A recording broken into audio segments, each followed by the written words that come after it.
မင်္ဂလာပါလိုက်ချင်တဲ့နေ့ပြန်နေကြည့်လိုက်ပါတယ်ခုတစ်ခါကျွန်တော်တင်ပြပေးခြင်းတဲ့အကြောင်းအရာလေးကတော့ slingshooter လို့ရတယ် slingshooter အကြောင်းလေးပဲဖြစ်ပါတယ်ဒီ slingshooter ဆိုရင်ကျွန်တော်တို့ရက်ပြန်လို့ခေါ်တဲ့ split နဲ့ပြုလို့ရတယ်လို့ကျွန်တော်တို့ gas နဲ့လည်းပြုလို့ရပါတယ်အဲတော့ gas နဲ့လည်းပြုလို့ရတယ်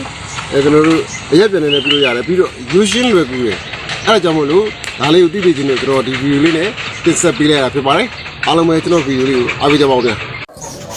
ကျွန်တော်ရင်ဆုံးနေတယ်ကျွန်တော် plastic ဘူးလေးနှစ်ဘူးလိုပါတယ် plastic ဘူးလိုရဆိုရင် plastic ဘူးကိုသုံးမှာမဟုတ်ပါဘူး plastic ဘူးရဲ့ level နဲ့အဖုံးကိုသုံးမှာဖြစ်ပါတယ်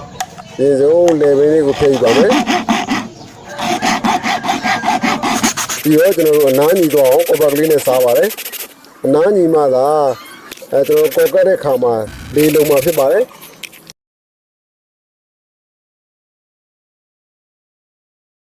ဒါလို့ဆိုရပါပြီ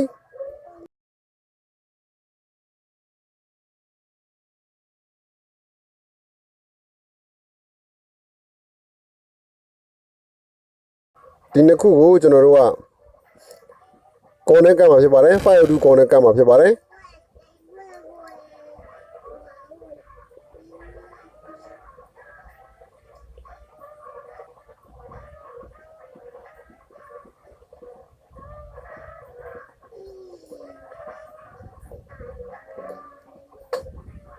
အပြင်ကနေလည်းထပ်ပြီးတော့မှတေးကြအောင်ထပ်ကမှာဖြစ်ပါတယ်တကယ်လို့လေဟားနေခဲ့မယ်ဆိုရင်ကျွန်တော်တို့ကဒီရက်ပြန်ပေါက်ခွဲအားကနည်းတော့မှာဖြစ်ပါတယ်ခုလည်းလေလုံးတဲ့ကျွန်တော်ဘူးလေးကိုတစ်ခုစီဖြုတ်ပြီးတော့မှကျွန်တော်ပြောင်းတဲ့ magnet ခလုတ်ကလေးတက်မှာဖြစ်ပါတယ်ဒါတော့ကျွန်တော်ဘူးလေးကိုတစားစီဖြုတ်လိုက်တဲ့အခါမှာမြင်တွေ့ရမယ့်ပုံစံလေးဖြစ်ပါတယ်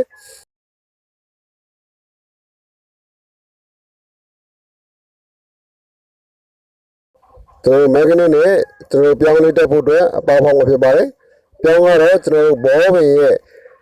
အဖုံးကိုယူပြီးတော့မှပြုလုပ်ထားတာဖြစ်ပါတယ်ဒီဘောပင်ဖုံးမှာပါတယ်ဒီ clip ရဲ့တခြားမလိုအပ်တဲ့တခြားပစ္စည်းတွေကိုကျွန်တော်တို့ကဓာတ်နဲ့ဖြတ်ထုတ်ပြမှာဖြစ်ပါတယ်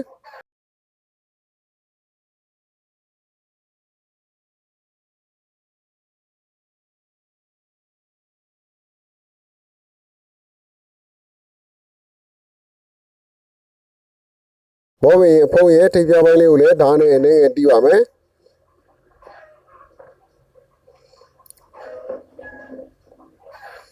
ဒါဆိုရင်တစ်ဖက်ကချင်းတစ်ဖက်ကချင်းပုံစံမျိုးလေးပါ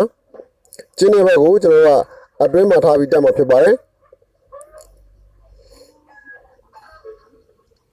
အပေါ်ဖို့အတွက်ကျွန်တော်တို့ခဲကြီးကောက်ကိုမီးကောင်းကောင်းပူပေးပြီးတော့မှဖောက်မှာဖြစ်ပါတယ်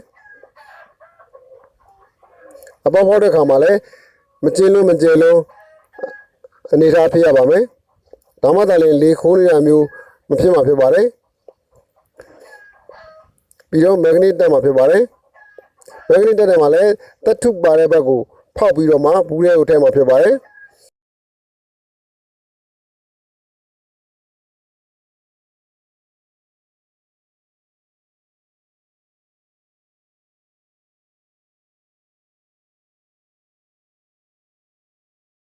ပြီးတော့ကျွန်တော်တို့ magnet ကြိုးထည့်ဖို့အတွက်လည်းပေါက်လေးဖောက်ပါမယ် magnet ကြိုးကသေးတဲ့အတွက်ကြောင့်မလို့အပေါက်ကိုကြဲကြီးဖောက်စရာမလိုပါဘူး magnet ကြိုးဝင်လာရုံလေးပဲပေါက်ပါမယ်ဒါဆိုရပါပြီ magnet ကြိုးရင်ထည့်ပါပြီးတော့မှတထုပါတဲ့ဘက်ကလေးကိုထည့်လိုက်ပါထည့်တော့ပြီးဆိုတော့ကျွန်တော်တထုလေးနဲ့ကျွန်တော် magnet ကြိုးနဲ့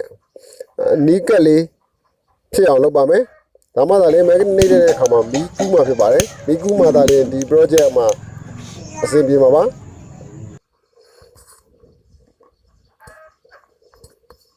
ဒါဆိုရပါပြီ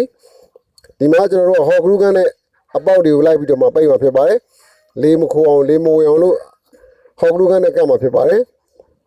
ဟော့ဂရုကန်နဲ့ကတ်တဲ့နေရာမှာလည်းကျွန်တော်တို့တပြေလုံးစာကိုကတ်ပြင်မှာဖြစ်တဲ့အတွက်ကြောင့်မို့လို့ဘေးကိုယိုထွက်မသွားအောင်ကျွန်တော်တို့ကဒီစက်ကူတိတ်နဲ့အရင်ပတ်ပြီးတော့မှအပေါ်ကနေပြီးတော့မှဟော့ဂရုကန်ကိုစလစ်လောင်းလို့လောင်းထည့်မှာဖြစ်ပါတယ်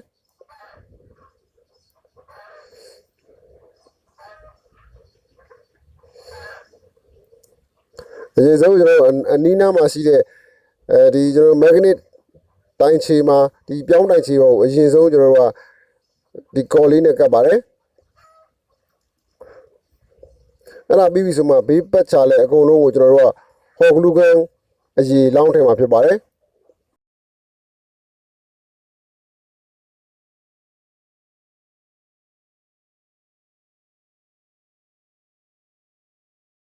ရပါပြီဒီလောက်ဆိုရင်တော်တော်ဆင်ပြေပါပြီအဲ့ဒါကိုကျွန်တော်တို့တိတ်သွားအောင်နည်းနည်းတော့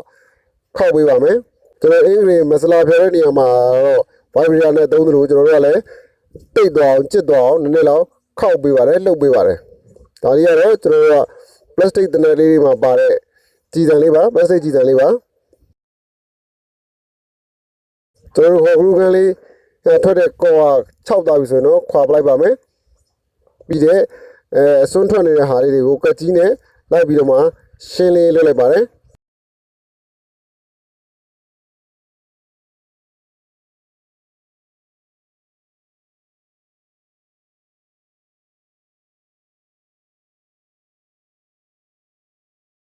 ရပါပြီဒီလောက်ဆိုရပါပြီအဲ့တော့ကျွန်တော်တို့ကဘူးလေးကိုပြန်ပြီးတက်ပါမယ်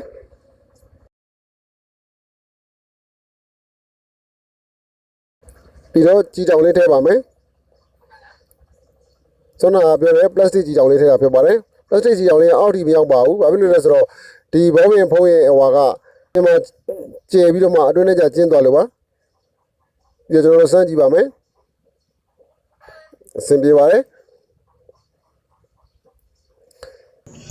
ကျွန်တော်တို့အရက်ပြန်ထည့်တဲ့ခါမှာလည်းအရက်ပြန်ကိုအများကြီးမထည့်ရပါဘူးအများကြီးထည့်တဲ့ခါမှာ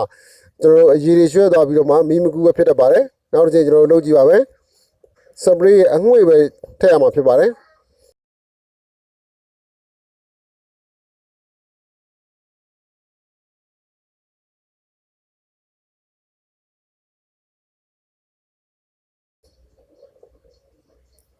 ကြည့်ကြည့်ပါမယ်ဆင်ပြေပါတယ်တကယ်လို့ဒီဘူးထဲမှာရက်ပြန်ရည်တွေမရဆွဲသွားတယ်ဆိုရင်တော့ဝတ်စာလေးနဲ့ပြန်ပြီးတော့မှတုပ်ပေးရပါတယ်ကျွန်တော်ကတော့ဒီမှာအများအားဖြင့်တစ်ချိန်ပဲဖြန့်ပါတယ်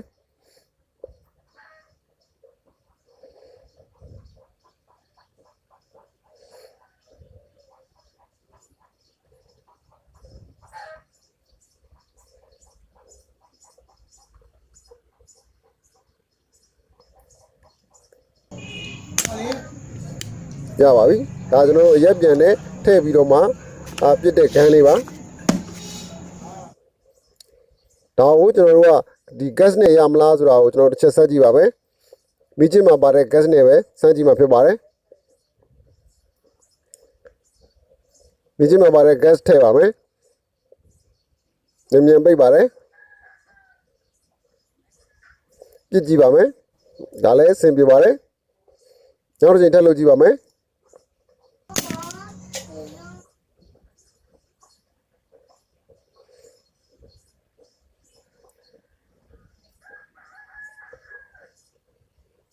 လုပ်ကြည့်ပါမယ်ပြစ်ကြည့်ပါမယ်